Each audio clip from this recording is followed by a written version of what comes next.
अगर आप खाने पीने, घूमने फिरने और डरावने घरों वाली वीडियो देखकर थक चुके हो तो आज हम कोरिया की हाल ही में रिलीज हुई एक फिल्म अजीब ट्रेन देखने जा रहे हैं। यह फिल्म भूतों की 3 किताबें की तरह ही कई शानदार छोटी छोटी कहानियों से मिलकर बनी है। कहा जाता है कि इस फिल्म के रिलीज होने के कुछ महीनों बाद ही कोरिया की मेट्रो की जीपीडी में साफ तौर पर गिरावट देखने को मिली। फिल्म की नायिका आमिन एक नेटवर्क कंपनी की हॉरर चैनल ब्लॉगर है। एक ही रात में वायरल होने के लिए उस दिन उसकी नजर उस ग्वांगन्योंग मेट्रो स्टेशन पर पड़ी जो अजीब अफवाहों के लिए मशहूर है। उसे उम्मीद थी कि किसी एक्सक्लूसिव डरावनी खबर की मदद से वह रातों रात मशहूर हो जाएगी, लेकिन जब वह बड़ी मुश्किल से स्टेशन मास्टर बूढ़े चोई को ढूंढ पाती है और अपनी मंशा बताती है तो सामने वाला बेहद टालमटोल करता नजर आता है, जैसे वह कोई बड़ा राज छुपा रहा हो। हालांकि आमिन पहले से तैयार थी। वह अपने बैग से पहले से रखी हुई एक महंगी शराब की बोतल निकालती है। स्टेशन मास्टर की सख्त निगाहों में हल्की सी ढील दिखाई देती है जो कोरियाई मेट्रो प्रबंधन की अव्यवस्था की ओर इशारा करती है। कहा जाता है कि 2003 का डेगू आगजनी कांड, 1995 में डेगू मेट्रो का गैर कानूनी निर्माण, ये सब स्टेशन मास्टरों की लापरवाही, शराब पीने, तोहफे लेने और घूसखोरी से जुड़े हुए थे। इस वक्त शराब एक ऐसी चाबी बन जाती है जो रहस्यों का दरवाजा खोल देती है। स्टेशन मास्टर की रक्षा दीवार टूटने लगती है और वह आमिन को यहाँ घटित पहली कहानी सुनाने का फैसला करता है। कुछ साल पहले आडाई नाम का एक युवक था जो कॉलेज प्रवेश परीक्षा में फेल हो गया था। वह हमेशा खींचा हुआ चेहरा बनाए रखता था। इंसान हो या कुत्ता, सबका मजाक उड़ाता था। असल में उसकी यह आक्रामकता उसके अंदर छुपे आत्महीनता और डर को ढकने का तरीका थी। एक दिन नशे में धुत वह मेट्रो में सफर कर रहा था। तभी उसने एक अजीब सी औरत को देखा। वह लगातार अपना सिर डिब्बे के शीशे के दरवाजे से टकरा रही थी। शुरुआत में उसने इस पर ज्यादा ध्यान नहीं दिया, लेकिन जैसे जैसे टकराने की ताकत बढ़ती गई, पास बैठे सफेद बालों वाले एक बुजुर्ग डर के मारे उठकर अगले डिब्बे में चले गए। आडाई भी ज्यादा देर रुकने की हिम्मत नहीं जुटा पाया और उनके पीछे पीछे अगले डिब्बे में चला गया। ऊपर से वह बेपरवाह बनने की कोशिश कर रहा था, लेकिन अंदर से वह उस औरत की हरकतों से बुरी तरह डर चुका था और अनायास ही गाली बक गया। तभी उसने सोशल मीडिया पर एक खबर देखी। खबर में हाल ही में हुई एक आत्महत्या का जिक्र था। 20 साल की एक लड़की ने खराब नतीजों की वजह से युक्सु स्टेशन पर पटरी पर कूदकर अपनी जान दे दी थी। खबर की तस्वीर में उस लड़की के कपड़े, हेयर स्टाइल और दीवार से सिर टकराने की हरकतें बिल्कुल वैसी ही थी जैसी उसने अभी अभी देखी थी। यह देखकर आडाई बुरी तरह घबरा गया। वह अविश्वास से पलटकर देखता है और पाता है कि औरत अब भी वहीं खड़ी होकर सिर टकरा रही है। और इससे भी ज्यादा डरावनी बात यह थी कि जो बुजुर्ग उसके साथ डर के मारे भागा था वह अब किसी भूत की तरह अजीब हरकतें करने लगा था। आडाई अभी सदमे से उबर भी नहीं पाया था कि अचानक वह औरत पलक झपकते ही उसके सामने शीशे के दरवाजे पर आ खड़ी होती है। आडाई वहीं जमीन पर गिर पड़ता है। उसी पल डिब्बे की सारी लाइटें अचानक बुझ जाती हैं। डर से कांपता हुआ आडाई जल्दी से अपना फोन निकालता है और उसकी हल्की सी रोशनी से आसपास देखने लगता है। लेकिन अजीब बात यह थी कि न तो बुजुर्ग अपनी सीट पर था और न ही वह औरत कहीं दिखाई दे रही थी। जब वह इस रहस्य पर सोच ही रहा था, तभी अगले ही पल वह औरत फिर से शीशे के दरवाजे पर दिखाई देती है और उसके सामने सिर टकराने लगती है। हर टक्कर के साथ आडाई की धड़कन तेज होती जाती है। इसी खौफनाक पल में वह अचानक चौंक कर जाग जाता है। डिब्बा फिर से पहले की तरह शांत हो चुका था। संतुष्ट न होकर वह तुरंत उस जगह देखता है जहां औरत खड़ी थी, लेकिन वहाँ कुछ भी नहीं होता। उसका दिल तब जाकर थोड़ा शांत होता है, लेकिन तभी दूर एक कोने में उसे फिर से वही सफेद बालों वाला बुजुर्ग दिखाई देता है। यह देखकर उसके मन में एक भयानक आशंका जन्म लेती है। उसी वक्त मेट्रो स्टेशन पर रुकती है। वह बिना कुछ सोचे समझे डिब्बे से बाहर भाग निकलता है, इस बात पर ध्यान दिए बिना कि यह वही युक्सु स्टेशन है जहां अजीब घटनाएं अक्सर होती रहती हैं। जब वह स्टेशन छोड़ने ही वाला होता है, तभी उसकी नजर प्लेटफॉर्म पर लगी चेतावनी पट्टी पर पड़ती है। तभी उसे एहसास होता है कि यही वह जगह है जहां खबर में बताई गई लड़की ने आत्महत्या की थी, लेकिन तब तक बहुत देर हो चुकी थी। एक दिल दहला देने वाली चीख के साथ एक अदृश्य ताकत उसे प्लेटफॉर्म से नीचे धकेल देती है और इस तरह आडाई भी ट्रेन के पहियों तले कुचलकर एक और बेबस आत्मा बन जाता है। आडाई की मौत वाकई बेहद रहस्यमयी थी। जनता को शांत करने के लिए आखिरकार इस मामले को आत्महत्या घोषित कर बंद कर दिया गया, लेकिन आमिन को यह कहानी उतनी नहीं लगी। उसमें कोई खास नहीं था। वह बूढ़े चोई को और भी ज्यादा डरावनी कहानी सुनाने के लिए उकसाती है। यहीं से दूसरा डरावना किस्सा शुरू होता है। देर रात की मेट्रो बोगी में माहौल बेहद दबा हुआ था। एक औरत जिसके सिर पर पूरी तरह पट्टियां बंधी हुई थी, बिल्कुल एक हताश मूर्ति की तरह चुपचाप बैठी थी। उसके दर्द भरे चेहरे और भींची हुई मुट्ठियों से साफ जाहिर था कि वह अभी अभी एक नाकाम प्लास्टिक सर्जरी से गुजरी थी। आईने में दिखने वाला वह चेहरा, जो अब उसका अपना नहीं रहा था, उसके सारे बुरे सपनों की जड़ बन चुका था। उसी वक्त उसके सामने एक युवा कॉलेज छात्रा बैठी थी, जिसे हम जिया हुई कहेंगे। लड़की जवान और खूबसूरत थी, लेकिन वह अपनी नाक से संतुष्ट नहीं लग रही थी। उसकी नजर अनायास ही डिब्बे में लगे प्लास्टिक सर्जरी के विज्ञापन पर चली गई। बस यही छोटा सा इशारा सामने बैठी पट्टियों वाली औरत की जलन भड़काने के लिए काफी था। वह जिया हुई की नाक को घूरने लगी। उस निगाह में कोई प्रशंसा नहीं थी, बल्कि पागलपन की हद तक पहुंची हुई मालिकाना भावना और तबाही की चाह थी। जल्द ही जिया हुई को उस रोंगटे खड़े कर देने वाली नजर का एहसास हो गया। डर के मारे उसने तय किया कि वह अगला स्टेशन आने से पहले ही उतरकर इस अजीब औरत से पीछा छुड़ा लेगी। लेकिन असली डर तो अब शुरू हुआ था। जब जिया हुई दूसरे प्लेटफॉर्म पर ट्रेन पकड़ने की तैयारी कर रही थी, तभी अचानक उसके कानों में एक अजीब तंज भरी आवाज गूंजी। वह घबराकर पीछे मुड़ी और देखा कि पट्टियों वाली औरत न जाने कब से उसके बगल में खड़ी थी। दरअसल जिया हुई ने पुलिस को नहीं, बल्कि उसी पट्टियों वाली औरत को फोन लगा दिया था। यह सब उसी की एक डरावनी शरारत थी। जिया हुई अभी इस सदमे से उबर भी नहीं पाई थी कि टॉयलेट की दीवार के ऊपर से एक हाथ दिखाई दिया, जिसमें तेज एसिड भरा हुआ था। इसके बाद दरवाजे के बाहर से उस औरत की अजीब आवाज सुनाई दी और इस तरह युक्सु स्टेशन के टॉयलेट में एक और जवान जिंदगी बेरहमी से खत्म हो गई। अगले दिन आमिन ने ये दोनों कहानियां अपने सोशल मीडिया अकाउंट पर पोस्ट कर दी। उसे अंदाजा भी नहीं था कि उसके फॉलोअर्स और व्यूज कई गुना बढ़ जाएंगे। यहाँ तक कि उसे अपने उस बॉस आहाओ की भी सराहना मिल गई, जिस पर वह लंबे समय से दिल ही दिल में फिदा थी। इस जबरदस्त कामयाबी ने उसे और भी ज्यादा इस काम में डुबो दिया। साथ ही बूढ़े चोई की कहानियों पर उसकी निर्भरता और गहरी होती चली गई। जब वह अभी भी इस खुशी में डूबी हुई थी,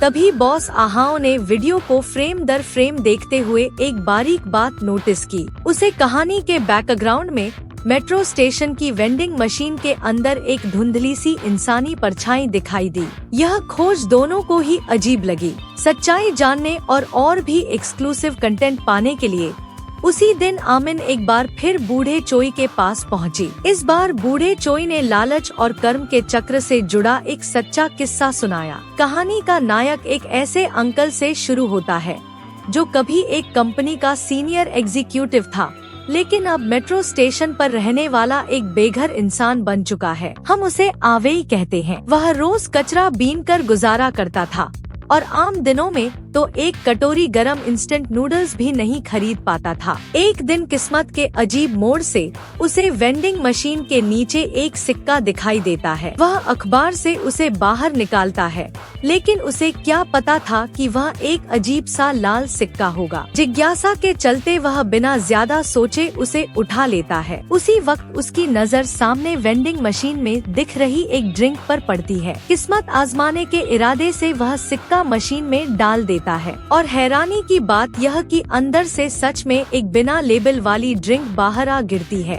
वह उसे हाथ में लेकर ध्यान से देखने ही वाला था कि सामने वाले प्लेटफॉर्म पर अचानक एक सूट पहने आदमी को उल्टी करते हुए देखता है, जिसने एक अजीब सा खरगोश मुखौटा पहना हुआ था। भाइयों, यह एक अहम संकेत था, लेकिन आवेई ने इस पर ज्यादा ध्यान नहीं दिया। ऐसे लोग उसने पहले भी बहुत देखे थे। वह अपने आप ही ड्रिंक खोलकर पीने की तैयारी करने लगता है, लेकिन जैसे ही वह कैन को मुंह तक लाता है, उसे पता चलता है कि वह पूरी तरह खाली है। यह अचानक मिली निराशा उसे गुस्से से भर देती है और वह कैन को दूर फेंक देता है। जब वह सामने देखता है तो सामने वाले प्लेटफॉर्म पर जमीन पर कपड़ों का एक ढेर पड़ा हुआ होता है और जो सूट पहने आदमी अभी उल्टी कर रहा था वह अचानक गायब हो चुका था। आवेई हैरान होकर सामने वाले प्लेटफॉर्म पर जाता है। वहाँ कपड़ों और जूतों के साथ साथ 2 नए लाल सिक्के भी पड़े होते हैं। लंबे समय से भूखा रहने की वजह से वह अपना होश खो बैठता है। वह चुपचाप टॉयलेट में जाकर वहाँ मौजूद पैसे उठा लेता है, कपड़े भी खुद पहन लेता है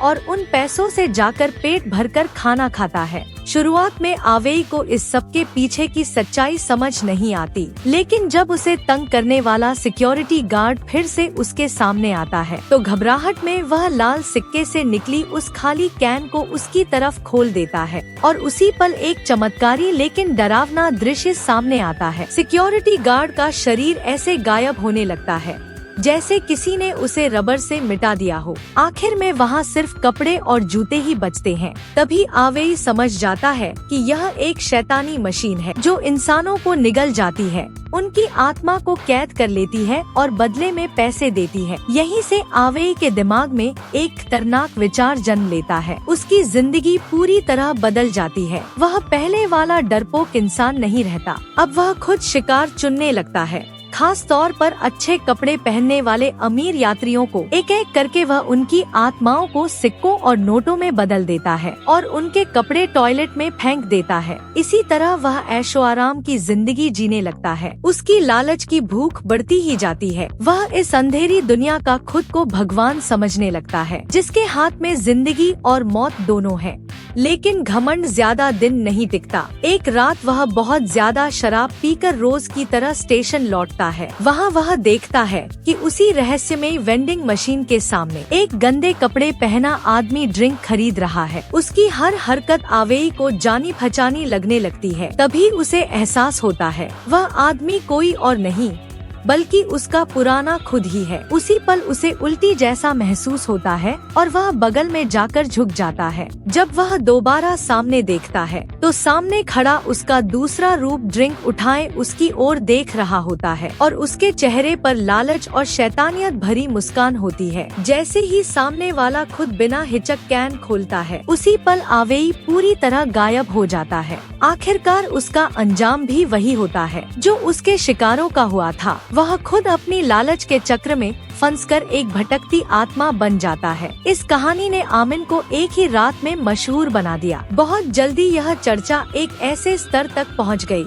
जैसा पहले कभी नहीं देखा गया था। लेकिन इसके साथ ही कंपनी के सहकर्मियों की जलन भी बढ़ने लगी, खास तौर पर ब्यूटी ब्लॉगर लीना, जिसका आमिन से हमेशा से मुकाबला रहा था। एक ब्यूटी ब्लॉगर होने के नाते लीना अपनी खूबसूरती को लेकर बेहद जुनूनी थी। वह यह देख सहन नहीं कर पा रही थी कि जिस आमिन को वह कभी अपने से नीचे समझती थी, आज वही न सिर्फ अचानक ऊंचाइयों पर पहुंच गई है, बल्कि उसके सपनों के लड़के आहाओं की नजरों में भी आ चुकी है। उसके दिल में जलन और नफरत भरी हुई थी। इसी ट्रेंड का फायदा उठाकर एक बार फिर आमिन को दबाने के लिए लीना ने तय किया कि वह खुद युक्सु स्टेशन पर आउटडोर लाइव स्ट्रीम करेगी ताकि आमिन से भी ज्यादा सनसनीखेज सच निकाल सके। लेकिन यह क्षेत्र उसका था ही नहीं, इसलिए ज्यादातर फैंस ने इसमें कोई दिलचस्पी नहीं दिखाई।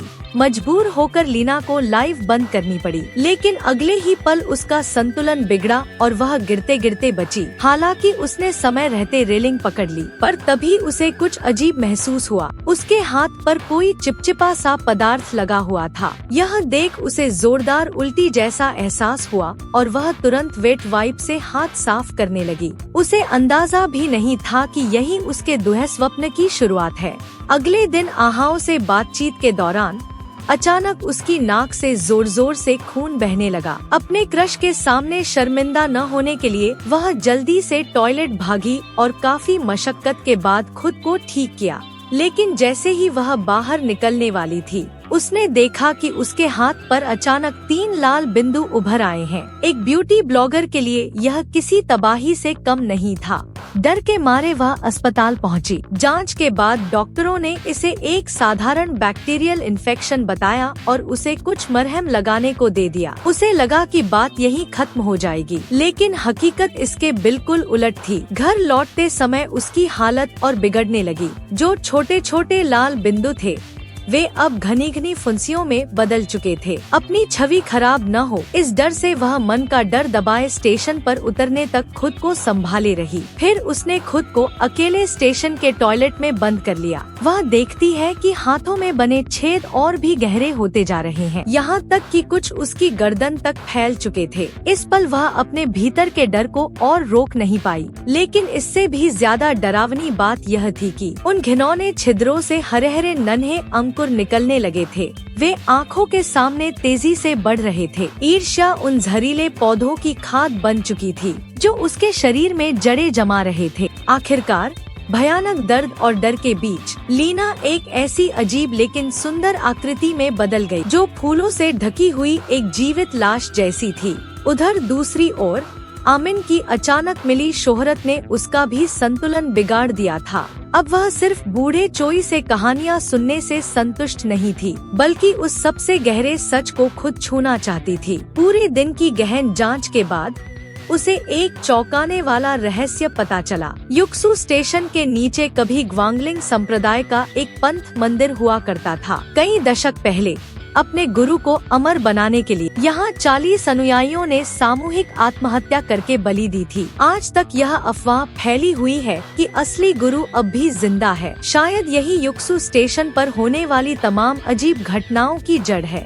यहीं से आमिन के दिमाग में एक और भी साहसी और पागलपन भरा विचार जन्म लेता है। वह फिर से बूढ़े चोई के पास जाती है और उससे ग्वांगलिंग संप्रदाय के ठिकाने के बारे में पूछती है, ताकि वह उस पंथ के गुरु का इंटरव्यू कर सके। अगर यह कामयाब हो गया तो वह एक ऐतिहासिक स्तर की ब्लॉगर बन जाएगी, जिसे पहले कभी न देखी गई लोकप्रियता और शोहरत मिलेगी। इस वक्त आमिन पूरी तरह इच्छाओं की बाढ़ में बह चुकी थी।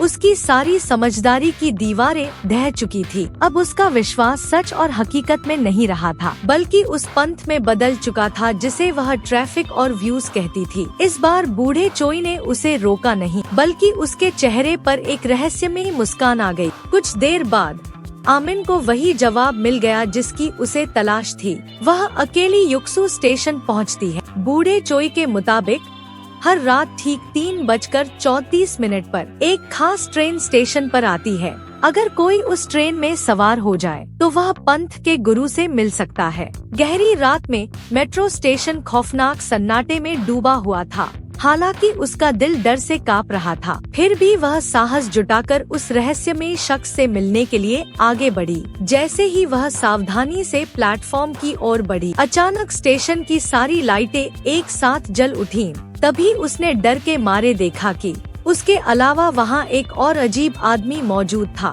जिसकी पीठ पर एक बिल्ली वाला बैग टंगा हुआ था। उसे देखकर साफ लगता था कि वह कोई सामान्य इंसान नहीं है। आखिर भला कौन रात के 3 बजे यूं ही मेट्रो में घूमता है? बेकार की परेशानी से बचने के लिए आमिन ने उससे जितना हो सके उतना फासला बनाए रखा। जैसे ही वह किंवदंती वाली ट्रेन समय पर स्टेशन पर पहुंची, आमिन ने जरा भी हिचकिचाहट नहीं की और तुरंत उसके अंदर घुस गई। उसे लगा था कि वह आदमी भी उसके पीछे मेट्रो में चढ़ आएगा, लेकिन अजीब बात यह थी कि ट्रेन चलने लगी और वह आदमी अब भी वहीं खड़ा रहा, बिल्कुल भी नहीं हिला। जब आमिन को लगा कि उस आदमी के दिमाग में कुछ गड़बड़ है, तभी एक डरावनी बात घटित हुई। वह आदमी अचानक उसकी सामने वाली सीट पर बैठा हुआ था और उसका चेहरा भावहीन था। वह खोखली आँखों से उसे घूर रहा था।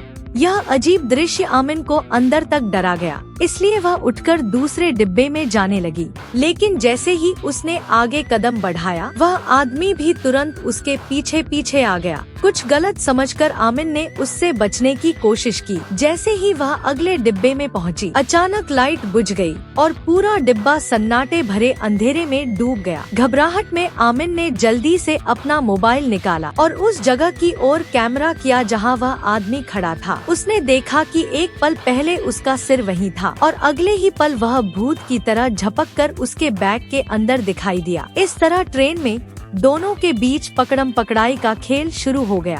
किस्मत से आखिरी समय पर ट्रेन स्टेशन पर रुक गई और आमिन डरते डरते बाहर निकलने में सफल हो गई। वह आदमी ट्रेन के अंदर खड़ा उसे घूरता रहा, मानो उतरने का उसका कोई इरादा ही न हो। जैसे ही दरवाजे धीरे धीरे बंद हुए, ट्रेन आमिन की आंखों से ओझल हो गई। तभी उसने राहत की सांस ली और खड़ी हो गई।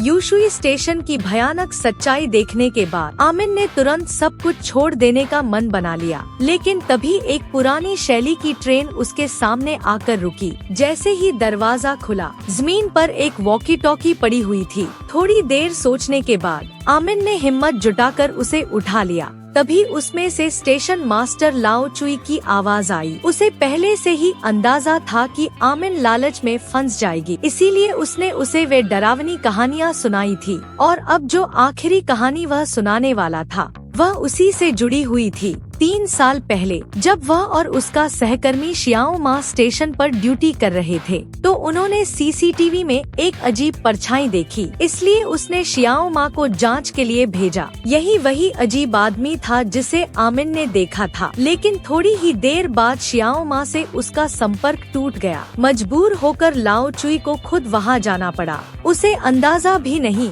था कि वह गलती से नरक की ओर जाने वाली इस ट्रेन में चढ़ जाएगा। डिब्बे के अंदर उसने तरह तरह की भयावह चीजें देखी और अंत में फर्श के नीचे से निकले अनगिनत काले हाथों ने उसे गहराई में घसीट लिया। वह ग्वांगलिंग संप्रदाय के नाममात्र के गुरु का बलिदान बन गया। यहीं पर फिल्म समाप्त होती है।